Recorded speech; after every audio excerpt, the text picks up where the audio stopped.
dans la P2, toujours avec notre invité. Alors le choc aujourd'hui, c'était Kévy et Stine, les deux leaders avec 22 points. Alors sans dévoiler le résultat, à quel match vous vous attendiez? Mais on s'attendait à un match très engagé. On entend depuis le début de saison qu'Estine est surprenant donc en montant de P3. On entend qu'il joue bien, en bloc rapide. Mon groupe était très motivé également. On s'attendait à beaucoup de spectateurs. On le verra, je pense qu'il y avait énormément de monde.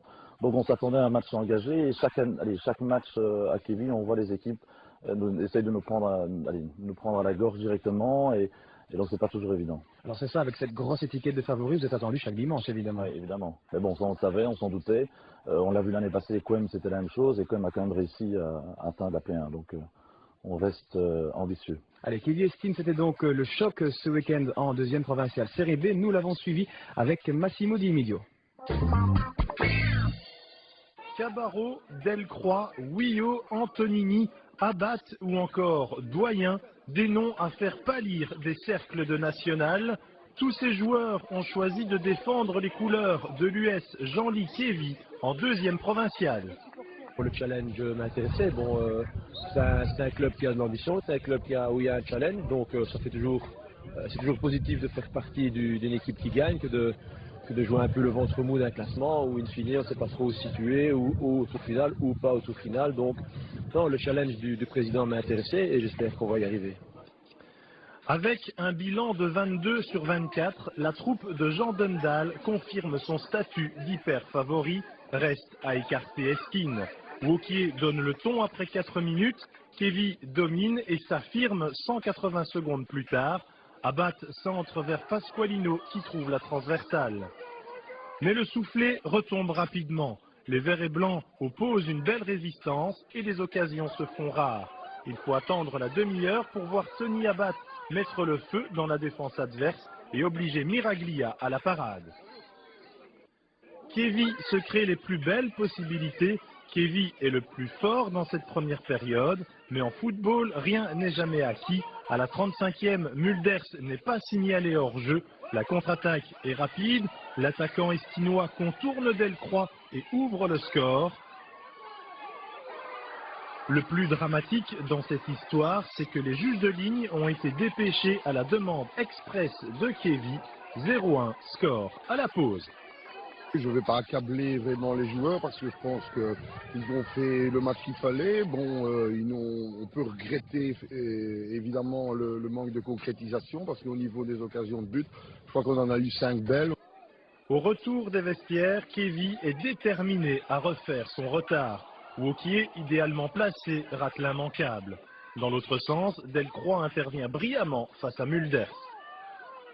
Les oranges pressent tant et plus, Miraglia confond ballon et savonnette. Potier a bien suivi et égalise peu avant l'heure de jeu. Le retour au score est mérité et on pense à ce moment-là du match que Kévy est parti pour la victoire.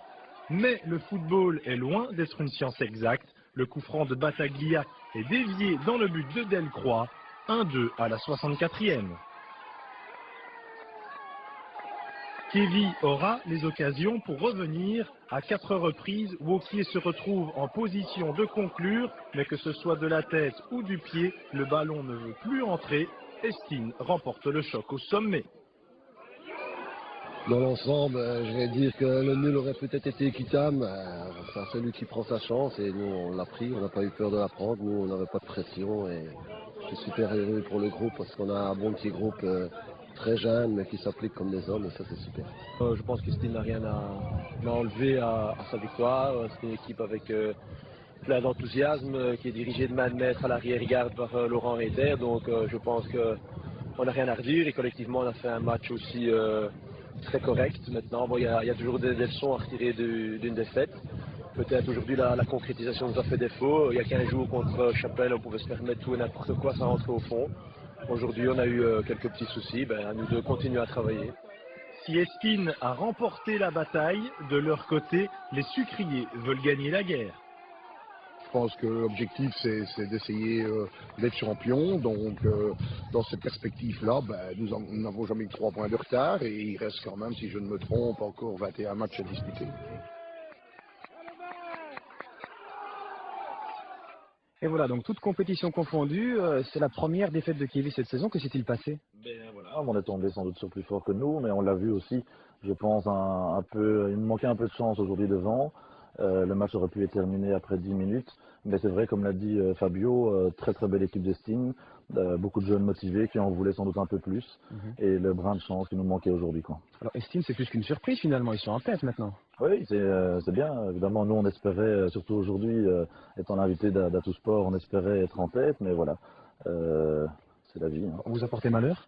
Non, je dirais pas ça, non, c'est un peu le manque de chance aujourd'hui devant, quoi. Manque de réalisme La peut-être. pression peut-être aussi, un choc comme ça avec Oui, je beaucoup de gens? pense. Beaucoup, parce qu'on l'a vu, on a plus de 300 entrées, plus les gens du comité, plus les jeunes, on avait compté 370 personnes sur le site, ce qui est énorme en provincial et en provincial 2. Donc bon, ça c'était la réussite et sans doute un peu de pression et on attendait beaucoup d'eux et voilà, ils n'ont pas réussi aujourd'hui.